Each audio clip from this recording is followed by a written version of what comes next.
بعد تجارب كتير تعالي اقولك الخلاصه. فعلا نوع الشمع بيفرق جدا في ريحه الفواحات، سواء كان هتحطيها في الدولاب او هتحطيها في الشنط بتاعه الهدوم. وكمان الحاجه التانية اللي بتفرق هو نسبه الاسانشال اويل او الزيت العطري اللي انت هتستعمليه، والتعتيق. دول الثلاث خطوات الأساسية في الفواحات. أولا نوع الشمع.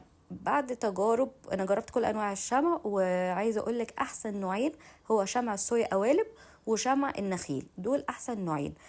هقول لكم بقى على سر خلطتي اللي انا بستعملها واللي ما بقولهوش لحد، فيلا ركزوا معايا. انا بحب احط النخيل على الصويا. ليه؟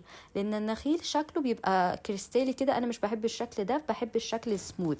فبقوم حاطه النسبه الكبيره منه من الشمع نخيل، واحط نسبه صغيره كده شمع صويا علشان يديني الشكل بتاعه الحلو. فمثلا لو هنستعمل اهو، بصي الشكل ناعم ازاي.